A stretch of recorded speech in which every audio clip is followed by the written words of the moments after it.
Ooh, welcome back, everybody, to Shedding Light on Ghosts.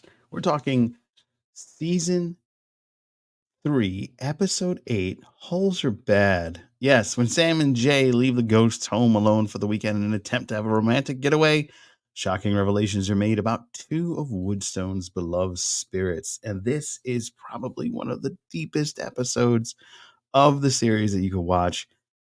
There was a beautiful piece at the end. If you need help, if you are experiencing some difficulties, there are hotlines to reach out. Please do reach out if you should so feel the need. People are here to help, and we are all one big loving community on this planet Earth. So do reach out. All right, let's get into it. First glance.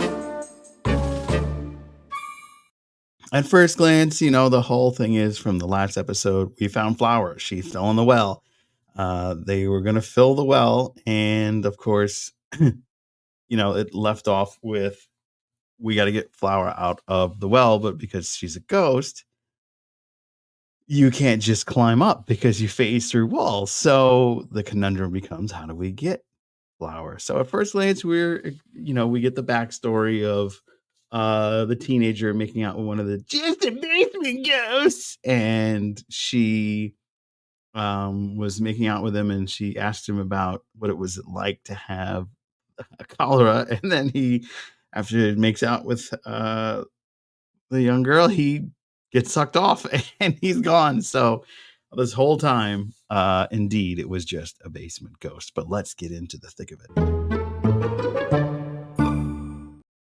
This episode, like I said, is very, very heartwarming. It pulls on all the emotional strings that you could ever think of or reach at, because it deals with some very heavy issues that we all deal with in life, and that is including how we end our lives. And in this situation, we found out that Hattie's biggest secret is revealed. Hattie seems to have the most secrets out of all the ghosts for sure. But ultimately, the well itself is going to be filled, and with it, Flower will be gone forever. She can't phase through the concrete. So they have to come up with a way to get her out of the well. And of course, Trevor and Isaac are trying to reach Jay, and they FaceTime Jay and hoping to get Sam. And all that happens is they catch Mark eating their mortadelle in the refrigerator. So that didn't work out so well. It turns out ghosts, even though with her powers, can't be seen on FaceTime. So, ooh, very tricky there. The thick of it in this episode is the way they save Flower. We're so happy to see the actress that plays Flower come back on the show. She is lucky enough to have a nice young new baby. That's Sheila Carusio, wonderful actress, plays the character Flower so well. She's such a beautiful person, and congratulations to her. So she's back in the fray of the character lineup. But the resolve to getting Flower, what ends up happening is Hetty's big secret is she actually unalived herself and did so with the phone cord because she was bragging as a status symbol of the old phones, having the long cord. And the team figures out, okay, she figures out basically that she can unravel the cord that's around her neck that she's been covering up from season 1. These little details about the show that are so amazing that this whole time she was wearing those high neck pieces covering up those scars, so to speak, because when you pass, your ghost carries with you the things that you had in your past, which is why Pete's wife had the butterscotch that everybody could suck through her fingers and taste and eat, because she had butterscotch in her purse when she died. So Hetty basically lowers the the phone cable and saves Flower. Now, before that happens, there's a lot of fun and mischief that happens for the characters in the show. One of which is Thor and team reveal that, excuse me, Isaac reveals that the team once had gone through the yard, so to speak, in the underground and managed to crawl back up. But of course, Isaac got disturbed and frightened and lost the Puritan ghost that is out in the woods.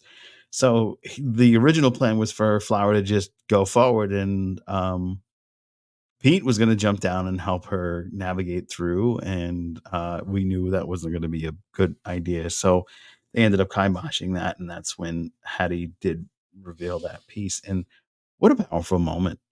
This was done so well. It was heartwarming. For a show that's very funny, it does bring some very heavy, heavy mentioned speeches and very heavy subjects that are affecting all of us these days. So it ended with the hotline to reach if you are thinking of terrible things and are having a lot of struggles. Please reach out to that hotline. Um, that would be this number here. If you are in a dire strait and you need someone to talk to, please dial 988 Suicide and Crisis Lifeline. It is important. There's other ones that they mentioned on the show. I highly suggest reaching out. Please, you are worth it. And whatever you're going through might be difficult, but there are people that can help you. So, what a great way to bring Flower back. The original crew back together for the hijinks the rest of the season. Next week, we find out what Pete's power is. So we've pretty much figured out all the ghost powers, and we're gonna have a blast in the traveling agent next week. So theories about what Pete's powers could be. Could Pete leave the premises this whole time? Could Pete get to speak to other ghosts because of his travel connections? Maybe he can reach out further than anybody else can. That is out available now to you to watch, and we'll be talking about it next week. So be sure to like, share, and subscribe. It's super important, especially the likes, because it helps us reach a bigger audience and we can talk more and more about our favorite show, Ghosts. Really appreciate each of you coming by and stopping on by and saying hi. Comment below what you thought of this episode, and if you had a life change in thought because of some of the subject matters that they discussed. Lot of going ons here, and it was so beautiful how everything came together. Very glad to have Flower back in the cast. Gonna be a lot of fun. The ending with her and Thorfinn together was very beautiful.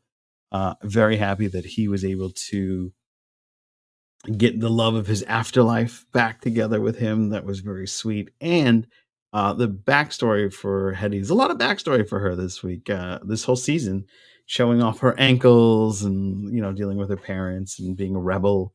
And now the situation with her husband. He basically got stuck in the vault and that was it for him. And, she unalived herself. So a lot has happened with her this season, and Pete, of course. So maybe next season we'll get more of Thorfinn and Flower, and maybe some of the just basement ghosts, or we'll get more with Isaac because this season. I can't even believe it. The season's over already. They are greenlit for season 4. Very excited about that. I'm hoping some of the cast from the UK version can come through on these waters. It'd be kind of cool to have like a little bit of a crossover. I believe one of them was on. You can correct me if I'm wrong in the comments below, but a lot of great things going on for this season of Ghost, and we're so excited about season 4. So I will be back talking as long as the show's on. I'll be talking about it here on To Be Seen. So good to hang out with you. Be spooky, be happy, reach out if you need it, and hang out. You can always comment below. Let's see what you know. Did I make a mistake this week? I kept calling Alberta Roberta last week. If you caught that, it's very funny. And you can check that out by clicking the videos previously. That was the poltergeist. That was last week's video. A lot of fun there. Alberta is kind of like minimal character in this episode, but everybody is such a great addition to the cast. It's such a wonderful ensemble cast, and it's really why this show shines so well in the darkness, because it's about ghosts. Woo! All right, guys, I'm Joe Dove. I hope to find you on the interwebs. Please be sure to like, share, and subscribe, and come and check out some of our other great shows on this channel.